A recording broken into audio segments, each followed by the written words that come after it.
త్వరగా జాయిన్ అవ్వమని చెప్పండి. ఈరోజు క్లాస్లో మనం C1 పేపర్లో 5th యూనిట్లో 2 లెసన్స్ ఉన్నాయి.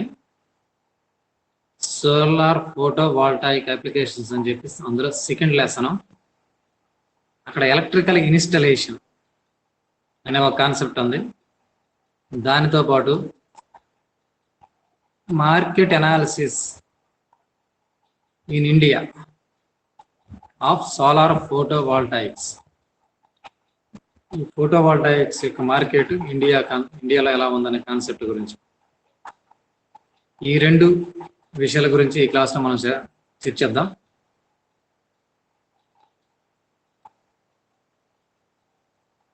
మొదటిగా electrical installation of SPV solar photovoltaic cells. మనకి సాంప్రదాయ ఇంధన వనరులైనటువంటి లేదా సాంప్రదాయ విద్యుత్ ఇండస్ట్రీస్ ఏవవుతాయి, ప్లాంట్స్ అనేవి hydro electric power, thermal power, nuclear power. వీటి నుండి వచ్చే విద్యుత్ అనేది మొదట దీన్ని ఎక్కడైతే ఉత్పత్తి చేస్తారో ప్రొడక్షన్ అయినటువంటి ఆ ప్లేస్ని అది జనరేషన్ డిపార్ట్మెంట్ అంటాం. అక్కడ జనరేట్ అయినటువంటి ఎలక్ట్రిసిటీ వివిధ ప్రాంతాలకి పంపిణీ చేయడం జరుగుతుంది. దాన్ని అలాగనే పంపిణీకి ముందు ట్రాన్స్ఫర్ చేయడం ఉంటుంది. ఆ ట్రాన్స్ఫర్ చేసేదాన్ని ఏమంటారు, ట్రాన్స్కో అని చెప్పేసి అంటారు. ఎక్కడైతే ప్రొడక్షన్ ఉంటుందో అవి గవర్నమెంట్ అండర్లో ఉన్నట్లయితే, ప్రైవేట్ పరిశ్రమలు కాకుండా, ప్రైవేట్ ప్లాంట్స్ కాకుండా గవర్నమెంట్ ప్లాంట్స్ అయినట్లయితే వాటిని ఏపీ జెన్కో అంటారు, ఆంధ్రప్రదేశ్ జనరేషన్ కంపెనీ లిమిటెడ్. ఉత్పత్తి అయినటువంటి విద్యుత్తుని వివిధ ప్రాంతాలకి మొదటగా ట్రాన్స్ఫర్ చేయాలి. వాటిని ట్రాన్స్కో అంటారు. ట్రాన్స్కో అంటే ఇన్ఫర్మేషన్ కంపెనీ లిమిటెడ్ అని చెప్పేసి. అది మీరు చాలా దగ్గర చదివి ఉంటారు, ఏపీ ట్రాన్స్కో అని చెప్పేసి. తర్వాత సబ్స్టేషన్స్ పవర్ చేరిన తర్వాత చేరినటువంటి పవర్ అనేది డిస్ట్రిబ్యూట్ చేయడానికి కోసంకి కొన్ని ప్రాంతాలకి ఒక రీజియన్గా వర్గీకరిస్తూ వాటి కొన్ని పేర్లు పెట్టడం జరిగింది. అదే ఏపీ EPDCL. మనకి యునైటెడ్ ఆంధ్రప్రదేశ్ ఉన్నప్పుడు, అంటే తెలంగాణతో కలిపి ఉన్నప్పుడు, eastern power, western power, southern power, అలాగే northern power, central power. Western power అనేది లేదే, but northern power distribution corporation limited NDPCL, NPDCL అని చెప్పి. అలాగే మరి చూడండి EPDCL అని వినుంటారు మీరు, కరెంట్ బిల్స్ పైన వాటి పైన. EPDCL అంటే eastern power distribution company limited అని చెప్పేసి. అంటే విద్యుత్ ఉత్పత్తితో పాటు దాన్ని ఒక చోట నుండి ఇంకో చోటకి రవాణా, అదే ట్రాన్స్ఫర్, మరియు మూడవది పంపిణీ. ఈ 3 అంశాలు 3 స్టేజెస్లో జరుగుతుంది విద్యుత్ ఒక ప్రాంతం నుండి ఇంకో ప్రాంతానికి చేరడం అనేది. అయితే ఈ సోలార్ పవర్ విషయంలో ఏం జరుగుతుంది, మనం సాంప్రదాయ ఇంధన వనరులను ఎన్నాళ్ళు వాడుతూ వాటిని అధిక ధరను చెల్లించి దాని యొక్క ముడి సరుకులను తీసుకొస్తూ ఇక్కడ ఉత్పత్తి చేసినప్పటికీ చాలా సాంప్రదాయ ఇంధన వనరుల యొక్క ముడి సరుకు మనకు ఇక్కడ లభ్యమవుతుంది. మనం విదేశాల నుండి దానిని దిగుమతి చేసుకుంటాం. విద్యుతోత్పాదనని చేయగలుగుతున్నాం. వచ్చిన తర్వాత విద్యుత్ కోసం మన విదేశాలపైన ఆధారపడడం తగ్గింది. సోలార్ పవర్ టెక్నాలజీ అనేది అభివృద్ధి చెందిన తర్వాత మనం దేని గురించి మాట్లాడతామంటే ఇన్స్టలేషన్. ఇంతకు ముందున్నటువంటి చెప్పుకున్న సాంప్రదాయ ఇంధన వనరుల ద్వారా లభ్యమైనటువంటి విద్యుత్ అయితే ఏ విధంగా ఇళ్ళకి చేరేది, అక్కడ మనం వినియోగించేటటువంటి విద్యుత్తుని బట్టి మనకు ఛార్జ్ చేయడం జరుగుతుంది.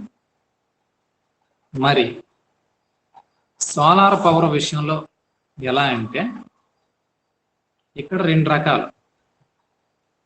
ఇండస్ట్రీస్ కాకుండా డైరెక్ట్గా మనమే సోలార్ ప్యానల్స్ని పెట్టుకుని విద్యుత్ని వాడుకోవచ్చు. కమర్షియల్ పర్పస్ కాకుండా మనం ఉపయోగించుకోవచ్చు. అయితే ఎలక్ట్రికల్ రెగ్యులేటింగ్ అథారిటీ ప్రతి స్టేట్కి కూడా జనరల్గా ఎలక్ట్రిసిటీ అనేది స్టేట్ అండర్లో ఉంటుంది. అంటే ఒక్కొక్క డిపార్ట్మెంట్ ఒక్కొక్క లిస్ట్లో ఉంటుంది. మనకి 3 టైప్స్ ఆఫ్ లిస్ట్స్ ఉంటాయి అన్నమాట. సెంట్రల్ లిస్ట్ అని, స్టేట్ లిస్ట్ అని, కామన్ లిస్ట్ అని. ఇప్పుడు ఎడ్యుకేషను, హెల్త్, విద్యుత్ ఇవన్నీ కూడా స్టేట్ లిస్ట్లో ఉంటాయి. అలాగే ఇప్పుడు జిఎస్టీ అది అంటే మనకు ఉంటున్న వస్తువుల మీద ట్యాక్స్ అనేది సెంట్రల్ లిస్ట్ లో ఉంటుంది. అలా దాన్ని ఒక్కొక్క లిస్ట్ లో పెట్టడం. కొన్ని ఏంటంటే రెండింటి యొక్క లిస్ట్ లో కామన్ లిస్ట్ లో ఉండడం జరుగుతాయి కొన్ని అంశాలు. అయితే మన స్టేట్ అండర్ లో ఉన్నటువంటి ఎలక్ట్రిసిటీ రెగ్యులేటింగ్ అథారిటీ అని ఒకటి ఉంది. అది కొన్ని చట్టాలను చేసింది విద్యుత్ వినియోగం కోసం. వాటిని ఎలక్ట్రిసిటీ రెగ్యులేటింగ్ యాక్ట్స్ అని చెప్పేసి అంటాం.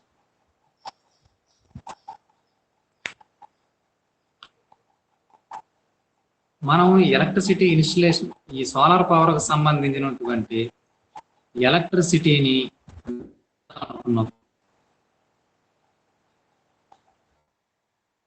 సిటీ రెగ్యులేటింగ్ యాక్ట్స్ అనుగుణంగానే మనం వాటిని ఎస్టాబ్లిష్ చేసుకోవాలి. ఎనీ ఎలక్ట్రికల్ వైరింగ్ ఫిట్టింగ్ అరే apparatus used for the conveyance and control of electricity in any premises under electricity regulating authority. Electrical wiring కానీ, ఫిట్టింగ్ కానీ, ఎలక్ట్రిసిటీ ఆపరేటర్స్ వాడడం కానీ ఇవన్నీ కూడా దేని నామ్స్ లోబడి ఉంటాయంటే electrical city regulating authority norms కి లోబడి ఉంటాయి అన్నమాట. అయితే మరి ఇక్కడ సోలార్ పవర్ ని మనం పొందాలంటే గృహ వినియోగాని కోసం ఎలక్ట్రికల్ రెగ్యులేటింగ్ అథారిటీ నుండి పర్మిషన్ తీసుకుని అవసరం లేదు. అయితే కేవలం ఉత్పత్తి అంతా దేనికోసం, గృహ వినియోగం కోసం మాత్రం ఉండాలి. అది ఇండస్ట్రియల్ పర్పస్ అవ్వకూడదు, లేదా మనం తయారు చేసిన దాన్ని అమ్మివేయడానికి కాదు.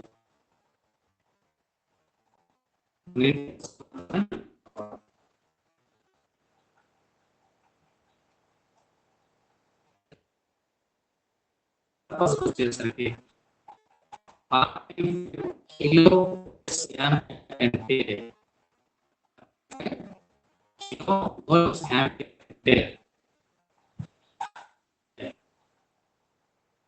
లాన్ పర్పస్ అయినప్పటికీ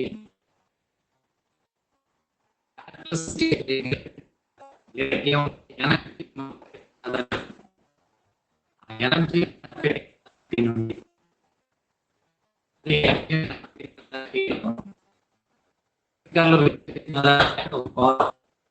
electrical regulation authority energy marketing authority నుండి మనకు ఎటువంటి పర్మిషన్ అవసరం లేదు. అది కమర్షియల్ పర్పస్ అయినప్పటికీ ఎంతవరకు 45 కిలో వోల్ట్స్ యాంపియర్. అదే 45 కిలో వోల్ట్స్ యాంపియర్ దాటినటువంటి కమర్షియల్ పర్పస్కి అయితే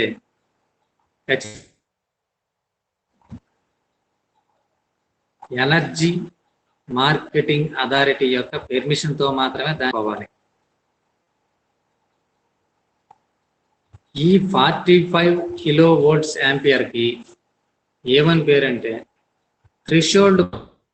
అంటే ఈ పవర్ కంటే ఈ 45 కంటే తక్కువ ప్రొడక్షన్ జరుగుతున్నప్పుడు పవర్ ప్రొడక్షన్ తక్కువ అయితే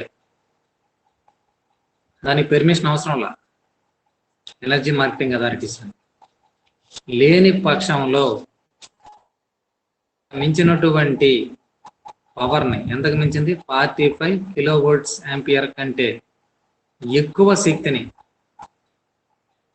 వినియోగిస్తున్నట్లయితే, ఎక్కువ శక్తిని ఉత్పత్తి చేస్తున్నట్లయితే దానికి ఈఎంఏ అంటే ఎనర్జీ మార్కెటింగ్ అథారిటీ నుండి ప్రేయర్ పెర్మిషన్ అయితే అవసరం. పెర్మిషన్ అనేది అవసరం అవుతుంది. తదుపరి అయితే ఇక్కడ 2 సందర్భాలు. మనం ఈ ఎలక్ట్రిసిటీ అథారిటీస్ నుండి మీకు ఒక విషయం తెలుసలేదు. సాధారణంగా మీరు ఎలక్ట్రికల్ మీటర్కి పెట్టాలనుకున్నారు అనుకోండి, మీ ఇంటికి ఒక ఎలక్ట్రిసిటీ కనెక్షన్ కావాలనుకున్నప్పుడు మీకు దగ్గరగా ఉన్నటువంటి ఎలక్ట్రికల్ స్టేషన్కి వెళ్ళి అప్లై చేసుకుంటారు, మాకు కనెక్షన్ కావాలి అన్నట్టు. సో వాళ్ళు ఏం చేస్తారంటే ఒక లైసెన్స్డ్ ఎలక్ట్రికల్ వర్కర్ ద్వారా మనం ఒక సర్టిఫికేట్ ఇప్పించాల్సి ఉంటుంది. సర్టిఫికేట్ తీసుకోవాలి, మేము ఎలక్ట్రిసిటీ లైసెన్స్డ్ వర్కర్ అయినా ఈయన ద్వారా మేము ఇంటి దగ్గర ఈ ఎలక్ట్రిసిటీని ఫిట్టింగ్ చేయిస్తాం, వైరింగ్ చేస్తాం అనే విషయాన్ని సర్టిఫై చేయండి సార్. అప్పుడు మాత్రమే మనకి మీటర్ నాలు ప్రొవైడ్ చేయడం జరుగుతుంది. అంటే స్పెషల్గా లైసెన్స్డ్ ఎలక్ట్రికల్ వర్కర్స్ కొద్దిమంది ఉంటారు, వాళ్ళు గవర్నమెంట్ చేత అనుమతి పొందుతారు ముందుగా. వాళ్ళకి ఏమని పేరంటే LEW. మనం గవర్నమెంట్ దగ్గర నుండి, that means energy marketing authorities నుండి పెర్మిషన్ పొందాలనుకున్న సమక్షంలో ఖచ్చితంగా లైసెన్స్డ్ ఎలక్ట్రికల్ వర్కర్ను ఒక ఆయన మనం అపాయింట్ చేసుకోవాలి, లేదా ఆయన దగ్గర సర్టిఫికేట్ తీసుకొని ఆయన సలహాలు సూచనలు పాటించవలసి ఉంటుంది.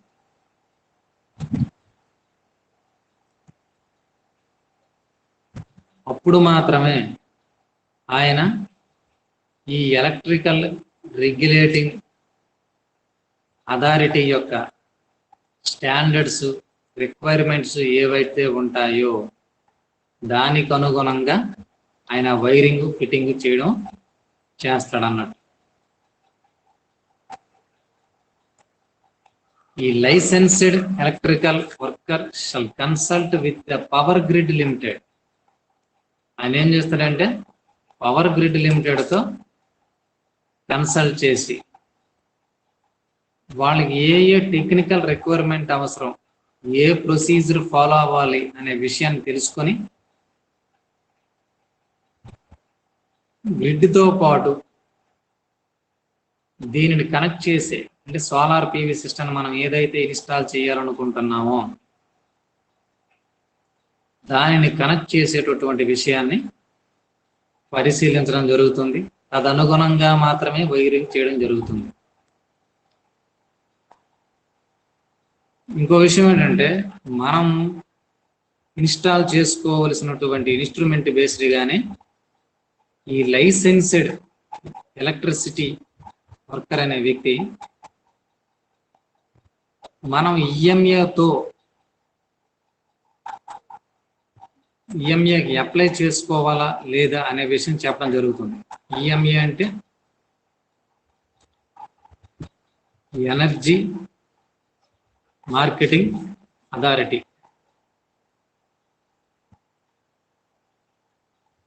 ఈఎంఏ నుండి పెర్మిషన్ తీసుకోవాలా వద్దా అనే విషయాన్ని లైసెన్స్డ్ ఎలక్ట్రికల్ వర్కర్ అనే వ్యక్తి మనకు చెప్పడం జరుగుతుంది. ఆయనే గైడ్ చేస్తాడు.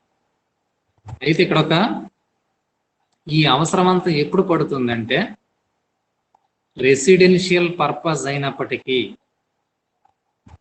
మనం ఇంటి దగ్గర ఇన్స్టాల్ చేస్తున్నటువంటి ఆ సోలార్ సిస్టమ్ అనేది లేదా సోలార్ ప్యానల్స్ గ్రిడ్తో సమాంతరంగా ప్యారలల్ గా కనెక్ట్ చేయాలనుకున్న సందర్భంలో మాత్రమే ఈ అవసరం పడుతుంది. అలా కాకుండా 45 కిలో వోల్ట్స్ యాంపియర్ కంటే తక్కువ ఉన్నటువంటి ఇన్స్టలేషన్ విషయంలో ఇటువంటి అవసరం ఏమీ ఉండదు. కేవలం ఇన్స్టలేషన్ చేయగలిగినటువంటి టెక్నిక్ వచ్చి దాన్ని మన ఇంటిలో హోమ్ నీడ్స్ కనెక్ట్ చేయడం జరుగుతుంది. మనం పవర్ గ్రిడ్ తో ప్యారలల్ కనెక్ట్ చేయాల్సిన అవసరం పడితే మాత్రం ఖచ్చితంగా లైసెన్స్డ్ ఎలక్ట్రికల్ వర్కర్ని అపాయింట్ చేసుకోవాలి. On the basis of his advice only we can proceed. అయితే ఎలక్ట్రికల్ గ్రిడ్ కనెక్ట్ చేసిన సందర్భంలో టీవీ సిస్టమ్ ఎప్పుడు కూడా లోడ్ గానే పనిచేస్తుంది. గ్రిడ్ ఎప్పుడు కూడా సోర్స్ గా పనిచేస్తుంది. ఎందుకంటే మనం ఇన్స్టలేషన్ చేసినటువంటి సోలార్ ప్యానల్స్ నుండి ఏ సందర్భంలోనూ విద్యుత్తును బయటికి పంపించం. అటువంటి అరేంజ్మెంట్ ఏది కూడా ప్రస్తుతానికి ఆంధ్రప్రదేశ్లో అయితే రాలేదు. కనుక మనం అవసరమైతే గ్రిడ్ నుండి పవర్ని తీసుకుంటాం. అవసరం లేకపోతే మనం ఏదైతే ఇన్స్టలేషన్ చేశామో ఆ సందర్భంలో అంటే దాని నుండి వచ్చినటువంటి విద్యుత్తును మాత్రం వినియోగించుకుంటే మరి గ్రిడ్ నుండి ఎటువంటి విద్యుత్తుని తీసుకోం. కనుక ఇటువంటి కండిషన్ ఉంది కనుక గ్రిడ్ ఎప్పుడు కూడా సోర్స్ గానే పనిచేస్తుంది. సోలార్ పీవీ సిస్టమ్ ఎప్పుడు గ్రిడ్ గానే లోడ్ గా పనిచేస్తుంది. ఇది కాకుండా డెవలప్డ్ స్టేట్స్ లో ఇంకొక రకమైన పద్ధతి ఉంది ఇన్స్టలేషన్. అక్కడ ఏం జరుగుతుందంటే మనం వినిపించట్లేదా?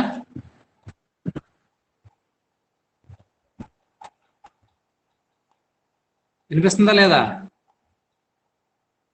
ఇప్పుడు వినిపిస్తుంది sir. Okay.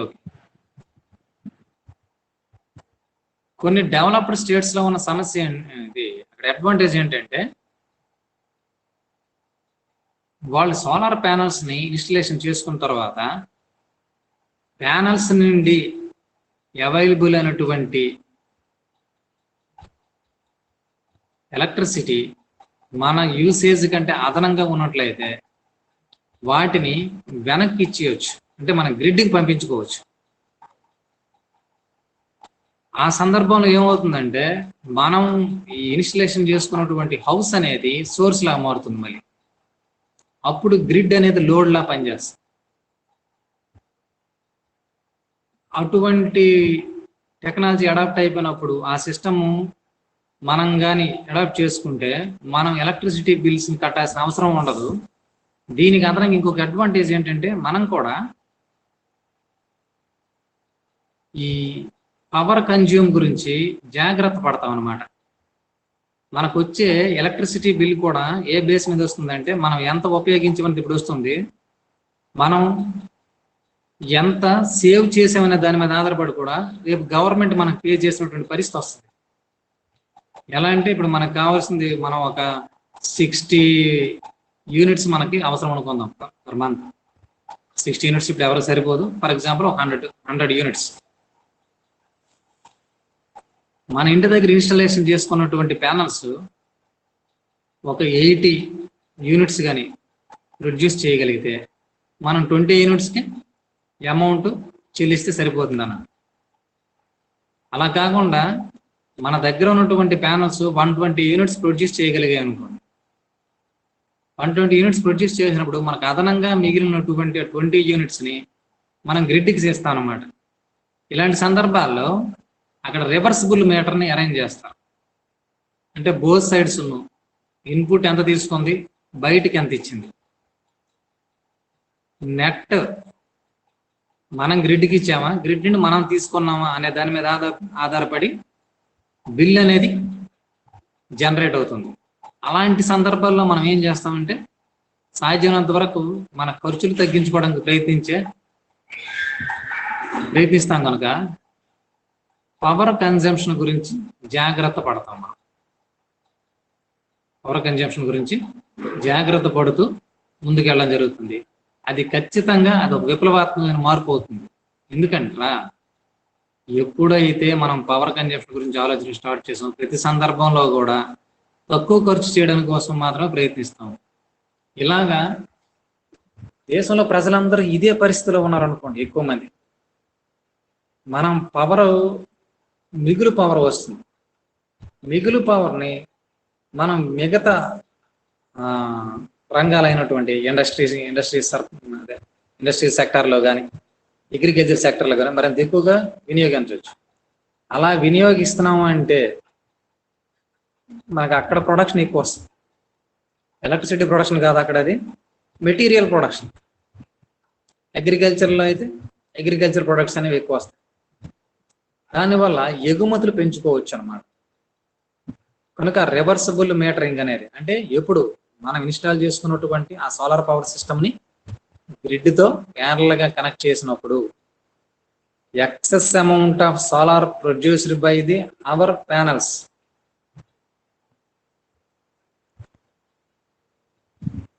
Is send to grid. అది మన దేశాన్ని ఒక పొజిషన్లో నిలబెడుతుంది అన్నమాట. అందుకనే ఏం చేయాలి, సోలార్ పవర్ ఇన్స్టలేషన్ చేసుకోవడం అనేది హౌసెస్ విషయంలో చాలా ఇంపార్టెంట్ అండి. కాకపోతే ఈ సోలార్ ప్యానల్స్ ఇన్స్టలేషన్ చేసుకునేటప్పుడు మరికొన్ని జాగ్రత్తలు పాటించాలి. ఆల్రెడీ ఎగ్జిస్టింగ్ అయినటువంటి ఇల్లు అనుకోండి, దాని పై భాగంలో కొన్ని మార్పులు చేయడం ద్వారా అక్కడ ప్యానల్స్ ఫిక్స్ చేసుకోవచ్చు. లేదా న్యూ బిల్డింగ్స్ అనుకోండి, అంటే అప్పుడే కన్స్ట్రక్షన్ జరుగుతుంది అనుకోండి, అటువంటి వాటి విషయంలో అయితే ఖచ్చితంగా సోలార్ ప్యానల్స్ యొక్క ఇన్స్టలేషన్కి ఫేవరబుల్గా కన్స్ట్రక్ట్ చేసుకోవడం మంచిది. ఇక్కడ ఫేవరబుల్గా కన్స్ట్రక్ట్ చేసుకోవడం అంటే ఏం లేదు, సన్షైన్ యొక్క ఇంటెన్సిటీ పలకల మీద పడే విధంగా ఇన్స్టలేషన్ చేసుకోవడం. అలాగనే అయితే ఇప్పుడు కొన్ని రూఫ్స్ ఎలా ఉంటాయంటే, ఇప్పుడు చూడండి మనకి పల్లెటూరులో ఉండేటట్టు పెంకుటిల్లి టైప్లో ఉంటాయి. అలాంటప్పుడు ఏం జరుగుతుందంటే మిడ్ డే వరకు ఒకవైపు ప్యానల్స్ మీద ఎక్కువ సన్షైన్ పడుతుంది. ఆఫ్టర్ మిడ్ డే సెకండ్ వైపు సెకండ్ సైడ్ ఉన్నటువంటి పలకల మీద ఎక్కువ పడుతుంది. అలా కాకుండా కంప్లీట్గా అన్ని పలకల మీద ఈ సన్షైన్ అనేది మరింత ఎక్కువ టైం లాంగ్ టైం పడేటటువంటి ఛాన్స్ ఉండేటట్టు ఆ పలకలను మనం అక్కడ ఫిట్టింగ్ చేసుకోవాల్సి ఉంటుంది. నెక్స్ట్ అలాగనే లైటనింగ్ కండక్టర్స్. ఈ లైటనింగ్ రెండు ప్రొటెక్షన్ కోసం, లైటింగ్ అంటే తెలుసు కదా, మెరుపులు ఉరుములు అంటాం కదా మనం, ఆ మెరుపుల్ని లైటనింగ్ అంటాం. అది వన్ టైప్ ఆఫ్ ఎలక్ట్రిసిటీ, అది చార్జ్. అవి హైట్లో ఉన్నటువంటి ప్యానల్స్ స్ట్రైక్ చేసినప్పుడు ఆ ప్యానల్స్ కొలాప్స్ అయిపోయే ఛాన్స్ ఉంటుంది. అక్కడ సిస్టమ్ అంతా చెడిపోవడానికి అవకాశం ఉంటుంది. సో ఈ లైటనింగ్ నుండి ఈ ప్యానల్స్ని ప్రొటెక్ట్ చేయడం కోసం మనం లైటనింగ్ కండక్టర్స్ని పెట్టి ఇన్స్టాల్ చేయాల్సిన అవసరం ఉంటుంది అన్నట్టు.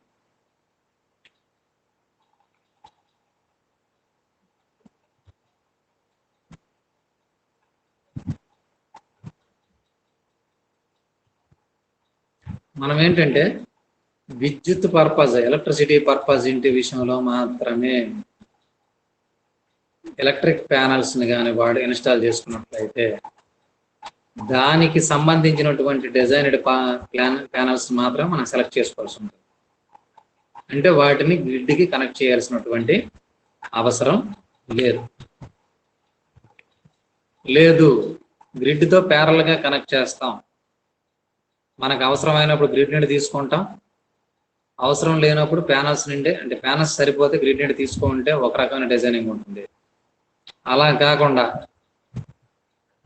మూడోది రివర్స్ మీటరింగ్లు వాడుతూ ఎడిషనల్గా మనం ప్రొడ్యూస్ చేసినటువంటి కరెంట్ అనేది తిరిగి గ్రిడ్కి ఇవ్వాల్సి వస్తే అప్పుడు రివర్స్ మీటరింగ్ వాడుతూ దానికి రిలేటెడ్ అయినటువంటి ఎలక్ట్రిక్ ప్యానల్స్ డిజైనింగ్ ఉంటుంది. వాటిని పర్చేస్ చేసుకోవాల్సిన అవసరం ఉంటుంది. Next, market analysis of solar photovoltaic cells లేదా solar photovoltaic panels. Market analysis అంటే ఎకానమీ గురించి మాట్లాడుకోవడం. వాటి ప్రైసెస్ ఎలా పెరిగాయి, ఎలా తగ్గుతున్నాయి మార్కెట్లో. జనరల్గా economy of solar photovoltaic cells అంటే అప్పుడు ఏం మాట్లాడుతామంటే మనం ఈ ఫోటోవోల్టాయిక్ సెల్స్ పర్చేజ్ చేయడానికి, ఇన్స్టలేషన్ చేయడం, ప్రొడక్షన్, ఎడిషనల్గా వచ్చేటువంటి ఎలక్ట్రిసిటీని మళ్ళీ మనం తిరిగి రీసేల్కి పెట్టడం, ఈ కాన్సెప్ట్స్ అన్ని మాట్లాడుకుంటాం. అలా కాకుండా అసలు ఓన్లీ ఈ సోలార్ ఫోటోవోల్టాయిక్ సెల్ యొక్క మార్కెట్ ఎలా ఉంది అంటే వాటి యొక్క ఇండస్ట్రియల్ నుండి బయటకు వచ్చేంత వరకు దాని గురించి డిస్కస్ చేస్తాం.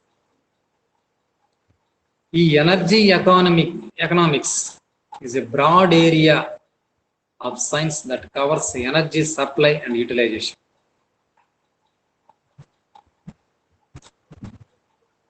ఈ ఎనర్జీ సప్లై చేయడంలోను యూటిలైజ్ చేయడంలోను ఆ ఏరియా గురించి మనం డిస్కస్ చేయడమే ఎనర్జీ ఎకనామిక్స్. ప్రపంచవ్యాప్తంగా అదేవిధంగా ప్రపంచం తీసుకున్న తర్వాత భారతదేశం కూడా సోలార్ పవర్ని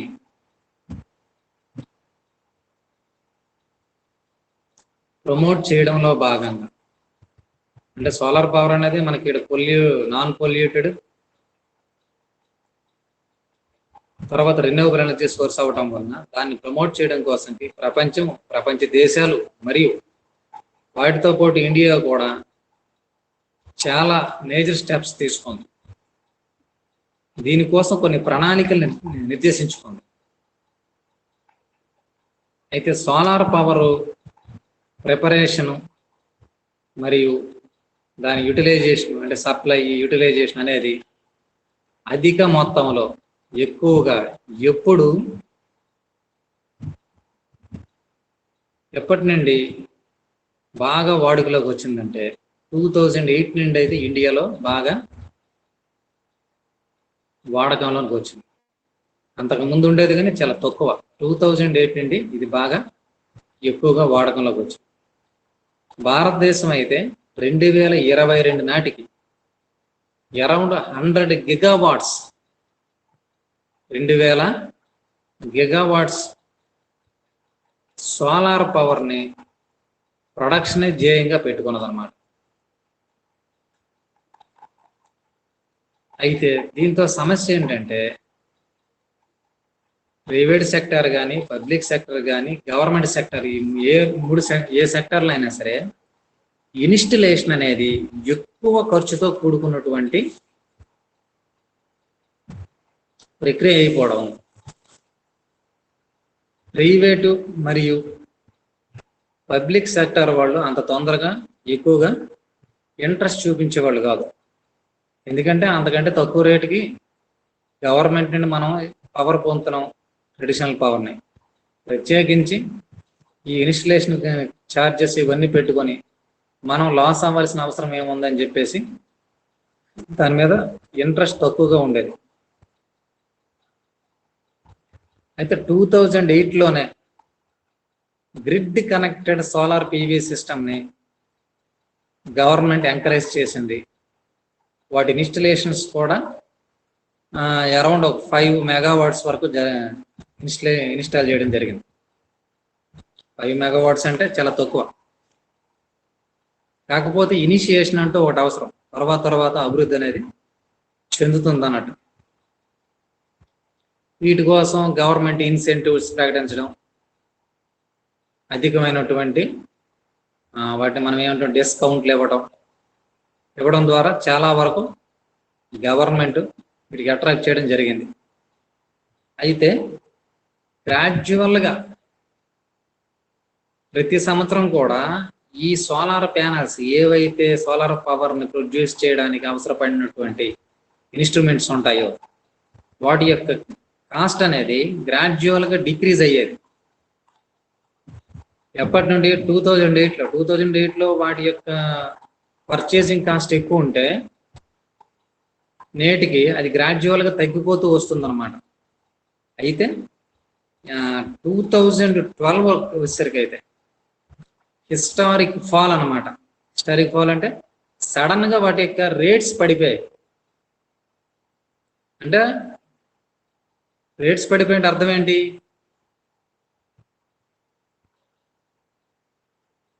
యూసేజ్లోకి మొదట రావటం వలన ఎక్కువ ప్రొడక్షన్ అయ్యిందనమాట సోలార్ ప్యానల్స్.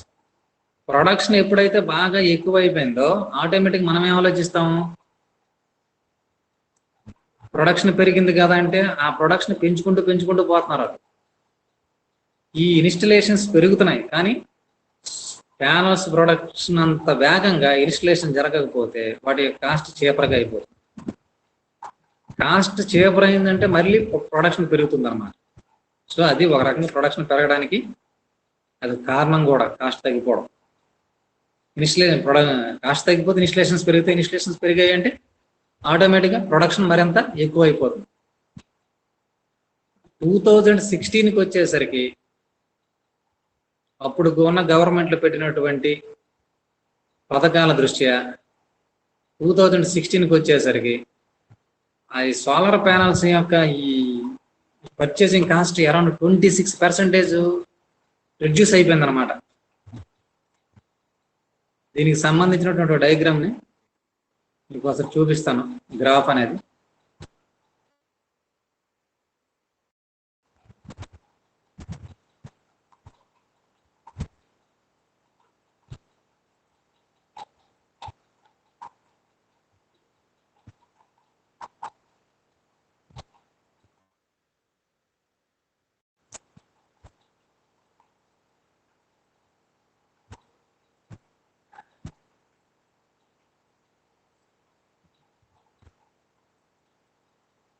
ఎప్పుడైతే ఈ సోలార్ ప్యానల్స్ యొక్క ఇది పెరిగిందో పవర్ రేటు కూడా గ్రాడ్యువల్గా తగ్గిపోతూ వచ్చింది.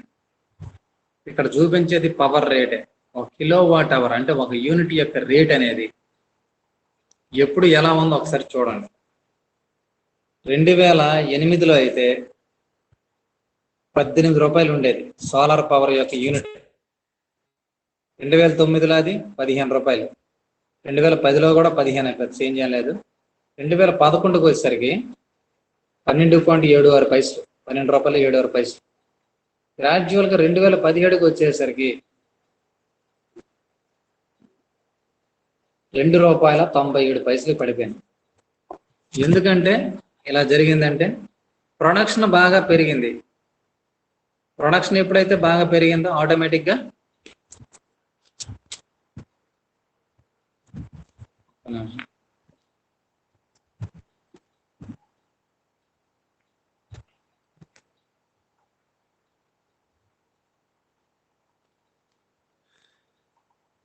ప్రొడక్షన్ ఎప్పుడైతే ఎక్కువైందో కాస్ట్ అనేది తగ్గిపోతుంది.